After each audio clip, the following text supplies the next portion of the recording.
Dr. William Samoei Ruto. And there goes the Speaker of the National Assembly also, Speaker Moses Masika Wetangula, and the leadership of the judiciary. You can see Chief Justice Martha Koome ahead there, and then the Deputy Chief Justice, the Honorable Philomena Mwilu, also in town. There are also clerks of both the National Assembly and the Senate. The acting clerk of the National Assembly is Madam Sarah Kioko. And we also have the clerk of the Senate, also in town, Jeremiah Nyegenye, to receive the Deputy President, the Honorable Rigathi Gachagua. So the only thing we're waiting for right about now is the arrival of President Dr. William Samoei Ruto. And how will we know that he's about to get here is when the Deputy President leaves that ground to go back outside the precincts of Parliament to receive the President once he makes his way here. But of course, seeing the Deputy President is an indication, so close just yet, that indeed the President is not very far away from making his way to the National Assembly chambers, or Parliament for that matter, to make his inaugural address. There you see Chief Justice, the Honorable Martha Koome, is also there alongside Speaker Moses Wetangula. Of course, let's continue speaking about the agenda that the President is expected to execute. We've talked about the funding of the bottom-up agenda, or the plan, the Kenya Kwanza manifesto, looking at how badly Kenya is doing in terms of debt repayment and the colossal amounts of money that we have incurred in terms of debt. What are the choices for the President? Maybe the proposals will come out of here, whether to borrow, you go back to Parliament, raise the ceiling in terms of borrowing, and then continue to borrow, something he promised that he wouldn't do, that he would go less on borrowing and have local solutions. Or if you don't want to go the path of borrowing, does it mean then that you continue or you tax Kenyans more? That is the catch-22 situation the President has to deal with. But of course, you will remember part of his proposal on NSSF is that every person contributes 10% of your salary to NSSF, and then government will add you about 5% to your savings in the National Social Security Fund, that is NSSF, largely money meant to help you in your retirement. But then this monies will be invested by government.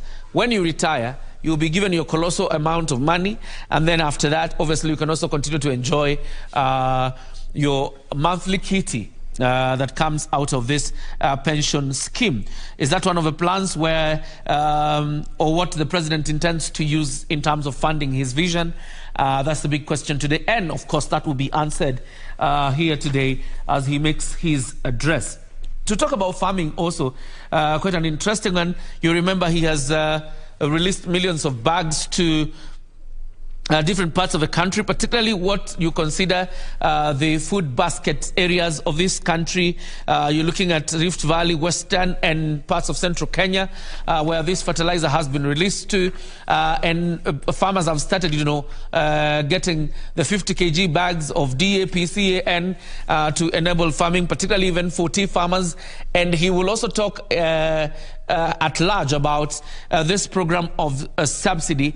And you remember earlier we were saying from his inauguration speech at Kasarani about 3 weeks ago, the President said we cannot continue to fund consumption or to subsidize consumption. Our agenda is to subsidize production. And that, again, you expect that he will repeat here in terms of removing the subsidy on fuel, removing the subsidy on unga, to ensure that the government subsidizes on production. And when it comes to the issues of fuel, because the market prices are stabilizing as we move towards the end of the year, maybe that is where the hope of this administration lies in terms of stabilizing fuel prices in the country. But the pictures you have on your screen, the Kenya Air Force mounting the guard of honor to honor their commander-in-chief, the President of the Republic of Kenya, as he makes his address, his inaugural address. He has never addressed Parliament before. This is his first time. And it is also his first time, by the way, to inspect a guard of honor. You remember his swearing in Kasarani. The person who entered with a ceremonial Land Rover is the retired president, Uhuru Kenyatta. Then inspected the guard of honor, went to the inauguration dais, handed over the instruments of power, and after that, the only thing that happened is that President William Ruto mounted the ceremonial Land Rover, went round the stadium acknowledging greetings from Kenyans who had gathered there, but he never got the opportunity to inspect the guard of honor. This is his first as the commander-in-chief of the Defense Forces of the Republic of Kenya, of course, as president, the 5th president of the Republic of Kenya. You have pictures there from inside the chambers and outside the chambers. Inside the chambers are members of parliament drawn from the Senate and the National Assembly gathering there ahead of that address. And then on the other split screen, you had the leadership of the House, the leadership of the judiciary. So this is another time where you will have the leadership of the 3 arms of government under one roof.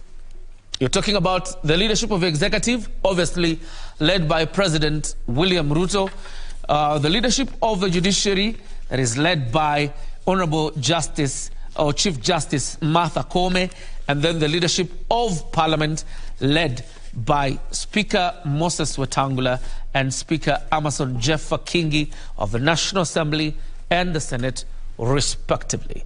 The life of the 13th Parliament began during their swearing in like about 3 weeks ago, but then the President will be breathing even more life to this 13th Parliament when they have their first session today, and then probably from the 4th of October, Parliament will be resuming its sittings normally, and that will be announced by both speakers once the President is done with his speech, or once he's done with his inaugural speech. And of course, keeping abreast both chambers on what he expects of them in terms of delivering his legislative agenda.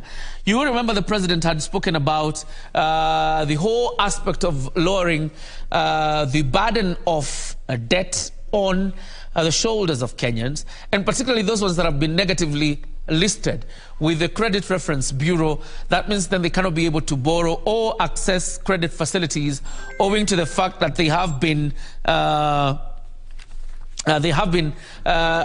discredited, or they have a bad record with the Credit Reference Bureau, or CRB. So what are you looking at? Yesterday, through a negotiation between Safaricom,